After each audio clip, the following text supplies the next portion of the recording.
Хей, балапандар, барлықтарына сәлем. Бұл менің YouTube каналым, қош келдіңдер. Ал менің есімім Малика, және мен биологиядан дайындайтын репетитормын. Бүгін мен сендерге мені көптен бері көп оқушылар сұрап жүрген тақырыпты алып келдім.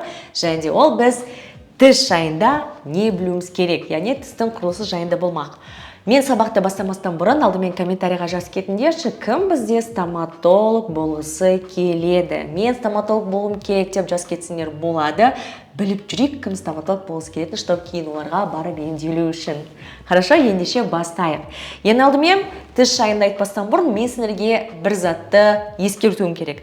Тіс ол ас қорыту жүйесінің бір бөлігі. Яғни тіс арқылы біздің тағамымыз механикалық ұсақталады, потом сүйке мен тілмен шланып араласып жұтылады. Яғни тіс бізге тамақты жеу үшін қажет орган. Но только тамақты жеу үшін емес, сонымен қатар дыбыстарды шығарып сөйлеу үшін. Мысалға бізде сақал адамдар болады, сақау адамдар точнее. Яғни тістері дұрыс орналаспаған, тістері қисық болған адамдардың дыбыстарын өзі дұрыс шықпайды. Сол себептен ол тек қана тамақ жеу үшін ғана қажет емес, сонымен қатар дыбыстарды шығару үшін де қажет. Енді осы өте маңызды орган. И қазіргі заманда емдеуге көп ақша кететін, Малика апай біледі, көп ақша жұмсаған тісін емдеу үшін сол орган жайында оқимыз. Ол біздің тісіміз. Ендеше әрбір тіс бізде 3 бөлімнен тұрады екен. Сендердің назарларына мына бір бөлім деген сөзге аударғым келіп тұр. Өйткені тағы да осындай 3 түрлі бір зат бар, оны кейін өтеміз. Сонымен бірінші бөлім ол бізде тіс қаптамасы. Қызыл иектен шығып тұратын бөлігі дейді. Яғни мынау біздің көріп тұрған нәрсеміз, оны көріп тұрсыз ба міне? Мынау жақта тұрған мынау біздің осы бір нәрсеміз тіс қаптамасы. Орысша былай айтқанда коронка деп атайды. Яғни біздің көзімізге ең бірінші көрінетін нәрсе аппақ, который қызыл иектен шығып тұратын, ол тіс қаптамасы. Келесі ол мойны, қызыл иекпен жабылған бөлігі дейді. Міне тістің мына бір жақтан мына бір жаққа дейін қызыл иекпен, яғни десна, яғни тіс жуған кезде кейде қанап кететін бөлігі, міне сол бізде мойны деп аталады. Келесі түбірі, ол бізде орысша корень деп аталады. Тіс ұяшығы бекінген бөлігі, яғни міне мына бір бөлігі, мына бір нәрсе бізде тістің түбірі деп атайды. Сонымен әрбір тіс бізде 3 түрлі бөлімнен тұрады екен. Ол бізде қызыл иектен шығып тұратын тіс қаптамасы, қызыл иекпен жабылған бөлімі, ол бізде мойны, және тіс ұяшығына бекінген бөлігі тістің түбірі. Енді әрбір тіс 3 қабаттан тұрады. Қабат дегеніміз слой деген мағынаны біледі. Бөлім дегеніміз это раздел, отдел деп түсінсеңдер болады. Ал қабат ол қаншама слойдан тұрады деген сөз. Енді қараңдар, бірінші сыртқы қабаты бізде креуке немесе эмаль деп аталады. Міне ол біздің көзімізге аппақ болып көрініп тұрады, біз оны тазалаймыз. Мынау бізде эмаль деп аталады. Барынша мүмкіндіктерің болса, мен үйреткен сабақтардың конспекттерін жазып, суреттерін салып алыңдар. Келесі ортаңғы қабаты бізде дентин деп аталады. Немесе ол бізде нағыз сүйектің ұлпасы. Міне дентин, көріп тұрсыңдар ғой, нағыз сүйектің ұлпасы.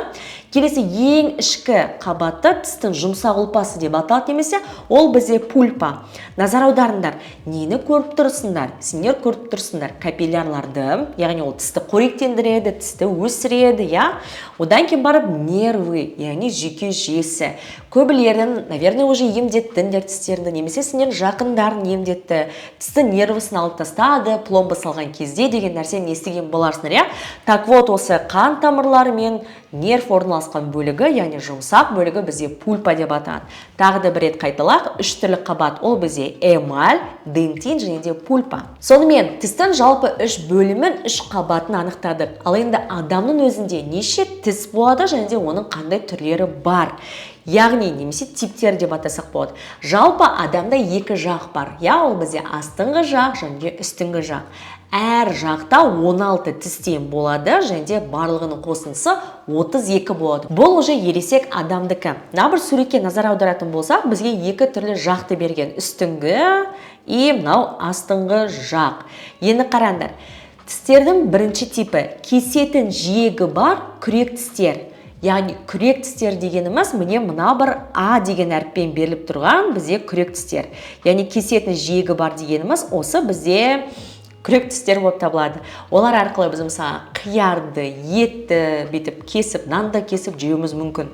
Яғни санасақ болады 1, 2, 3, 4, 5, 6, 7, 8. Яғни біздің екі жағымызды қосқан кезде 8 түрлі күрек тіс бар екен. Былай айтқанда әрбір жақта 4 тістен бар.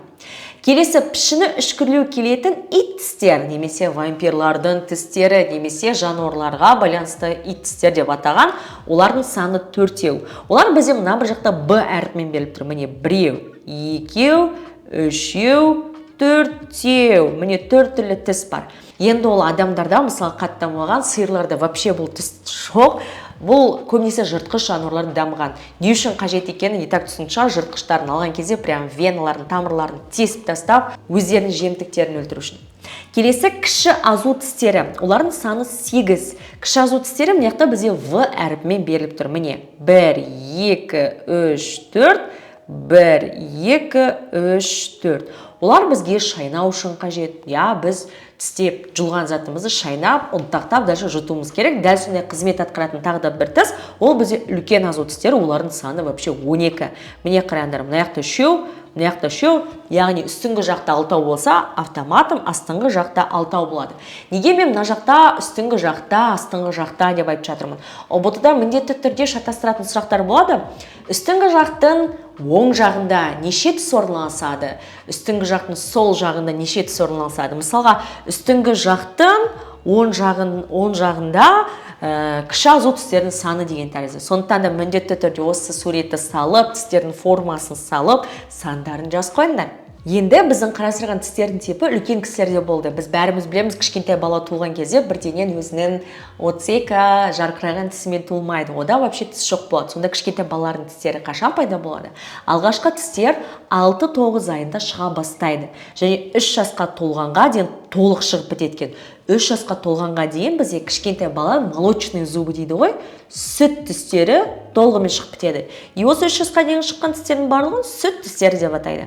Әрбір жақ сүйегінде 10 тістен барлығы 20 тіс болады екен. Ойлаңдаршы, ересек адамда 32 тіс болса, кішкентай балаларда 10-10-нан 20 тіс болады екен. Одан кейін барып, бұл сүт тістері 6-7 жасқа қарай түсе бастайды. Естеріне түсіріңдерші, өздерінің бірінші, екінші сыныптарында, когда сендердің тістерін түсіп қалып, осындай вообще алдыңғы тісіз, аташка, апашка болып жүрген кездерінде. Так вот, енді осы тістер бізде 6-7 жасқа қарай түсіп бітеткенде 12-14 жасқа қарай тұрақты тістер шығады екен.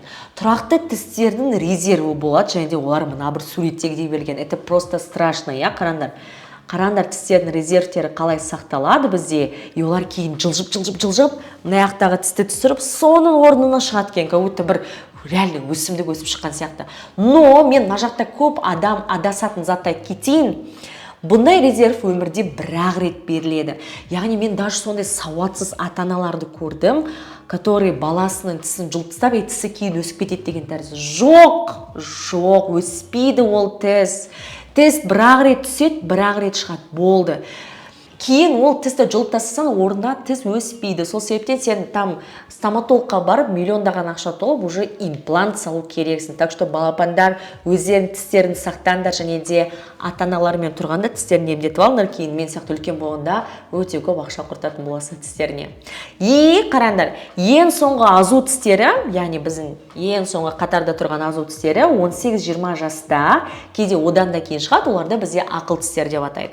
Ақыл тістерінің ақылмен ешқандай қатысы жоқ, және де олар біздің денемізде артық мүше болып табылады, и біздің жағымызға ол тістер сыймайды. Сол себептен көбінесе адамның тісін ауыртып, жағын сетіндей жағдайға жеткізіп шығады.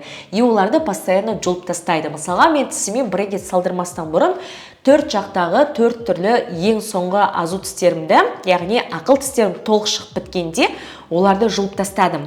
Не себептен? Өйткені олар менің жағымда артық тіс болғандықтан, олар тістердің қисаюын алып келіп тағына, сондықтан да мен брекет тақтым осы тістердің кесірінен не алып тастадым.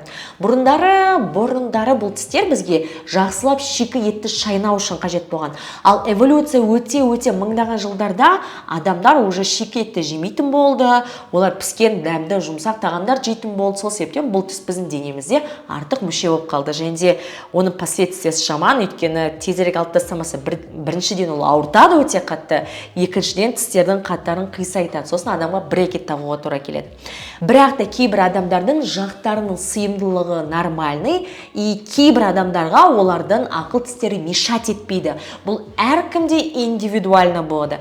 Но егер сендерге мешать етіп тұрса, сендер стоматологтардың бұл тісті жұлып тастау керек деп айтса, жұлып тастаңдар. Ол тістен и так ешқандай пайда жоқ. Ал енді менің самый любимый темам осы тістегі, ол тістің ауруы, тіс шегі немесе кариес. Кариес болған кезде ол бізде дентин қабатын зақымдайды. Қараңдар, көріп тұрсыңдар ғой, мынау бізде эмаль, мынау бізде дентин, мынау бізде пульпа қабаты. И тіс шегі кариес тісті зақымдаған кезде ол дентинге жетеді.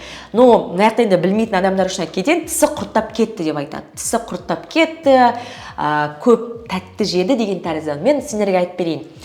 Егер де даже адам көп тәтті зат жемесе де, тек қана овощпен, фруктымен қоректене берсе де, оның тісіне кариес түсуі мүмкін. Не себептен? Потому что кариес, немесе қазақшалап айтқанда тіс шегі дегеніміз, ол адамның аузындағы бактерия деген сөз. Қараңдар, адамның аузында бактерия болады. Егер де адам әр тамақтан кейін аузын шайып жүрмесе, жатар алдында тұрған кезде тісін жақсылап жуып, бүкіл қалдықтардан тазартпаса, то оның аузында тісінде қалған бактериялар сол жақтағы тамақтың қалдықтарымен қоректеніп, өздерінің артық заттарын тіске бөледі, былайша айтқанда туалетке барады тіске, сондықтан адамның ауыздарына жағымсыз иіс шығады. И потом сол бөлінген жаман заттар тістің эмаль қабатын ертіп, дентинге дейін барады, ең сонда нервқа тигенде айбай тісім деп шығады. Ондай моментте, егер бұл сүт тістер болмаса, оны емдеу керек, оны прям пломбылау керек, и тісті сақтап қалуға тырысу керек. Сонымен балапандар, бүгінгі менің кішігірім тіске арналған тақырыбым аяқталды. Бұл бар мектеп программасында берілетін оқушыларға арналған мәлімет. Пожалуйста, бүкіл информацияны жазып ал, суреттерін салыңдар. Ал егер де менімен бірге осылай қызықты әрі түсінікті биологияны оқулар келсе, пожалуйста, осы каналға жазылыңыздар, және де менің инстаграмға подписаться етуді ұмытпаңыздар. Ал сендерден лайк пен комментарий күтем. Барлығына пока!